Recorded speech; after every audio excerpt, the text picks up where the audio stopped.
Хүмүүжил ба жигшил гэдэг нэртэйгээр 35 онд дахиад хэвлэгдсэн. Тэр нэр нь тэгээ солигдсон юм байна лээ яг тэр хүн гэдэг. Тэгээ тэрний анхны зураач нь бол Санчо гэдэг хүн байсан.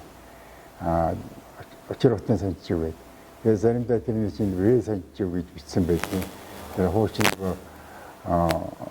Очир хот гэдэг Очир хот гэж хэлдэг шүү дээ. Тэгээ тийм учраас нөгөө Вэ юм шиг харагдаад Монгол бичгээ Вэ Санчо гэсэн тийм юм явж ирсэн. Тэгээ сүүлдээ Санчо байд. Тэгээд энэ Санчо гэдэг хүн бол эвлийн төв хороонд ажиллаж байсан.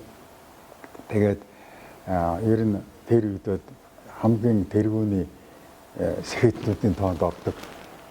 Тэр одоо шингээ зургийг харахад бол одоо өнөөдрийн үдээр ингээ харахад чинь тэр хүний зурсан зураг бол одоо маш их одоо зураг унан зургийн хувьд одоо их боловсон тийм хүн байсан.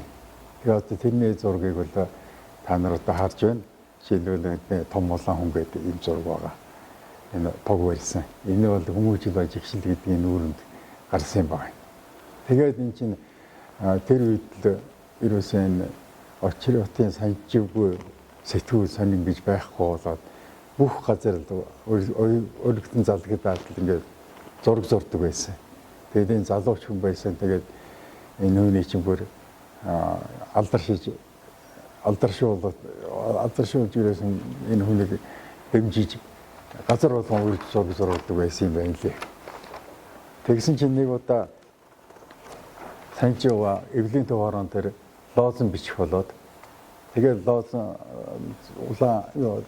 улаан даавн дээр цагаан тосон бодгаар бичдэг байсан байна л да. Одоо ч тэгдэг шүү дээ. Тэгээд тосон бодгаа шингэлэхэд бол бензин аваад нэг шилэн савн дотор бензин аваад тэгээд юуны эвлийн төв хорооны үүдээр орж явж л дээ. Тэгсэн чинь тэнд дандаа энэ тэнд ерөөсөн тийм тагнуулууд байдгийн чинь асуугаад юу авч яваа гэсэн чинь бензин гэсэн чинь энэ эвлийн төв хороог шатаахаж тийм шатаахаж байгаа юм байна гэд барьж яваад тэгээд ерөөсөн байцаагаад чи одоо ямар зоригтой гэсэн чинь юу лоозон бичихийн тулд нэг цагаан будгаа шингэлэх хэрэгтэй. Тэгээд ийм юу бензин авч явж юмаа тэгээ бензинээр шингэлдэг гэхгүй юу. Тэгсэн чи битгий бодлоо яриад. Энэ ерөөсөн энэ сургагчаас асуу. Орос сургагч байгаа. Тэр л бүх юм үйддэг байхгүй юу. Тэрнээс асуугаад тэр үчи бүр арчаагүй байсан байгаа юм та. Орос сургагч юу гэж хэлнэ тэрний үгийг ёс шиг дагдаг байхгүй.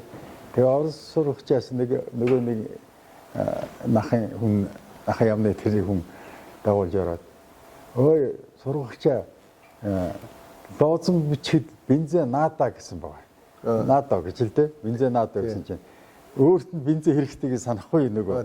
Тэгээд нинада гэсэн баг. Тэгсэн чинь за харж байна уу? Лоозон бичихэд хэрэггүй гэж шин. Тэгээ барьж аваад бүр үгсүггүй 10 жилээр шоронд хийсэн баг.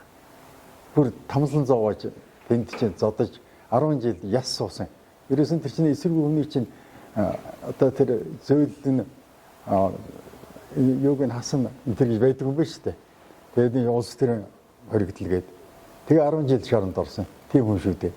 Энэний тухай чинь би бас урд нь бас сонин мань дээр биччихсэн л да. Тэгээд бичсэн чинь тэр юу гарч ирээд нөгөө шоронгоосоо гарч ирээд 10 жил яс суугаад гарч ирсэн баг. Тэгээ нөгөө түмний чинь ерөөсөн тэр АВС биелэг тэр юм яаж өлегтэй болох вэ байхгүй болсон. Тэгэхдээ би сүүлдэнд борооны даваар явж байгаа тэмээний үдгсэн тийм зураг Дорн таймагт байсан шүү дээ хүн. Тийм зургийг би харж ирсэн. Их сайхан зурсан байсан. Тэгэхдээ нөгөө бүр их мундаг АВС-тэй хүн чинь тэгээд 10 жил байхгүй болт юм шүү дээ. Дандаа салаар нөгөө юугээр голгоор ингэж сал татдаг тийм ажилтай байсан гэсэн. Маш хүнд ажилтай. Тэгсэн түүхтэй юм байгаа.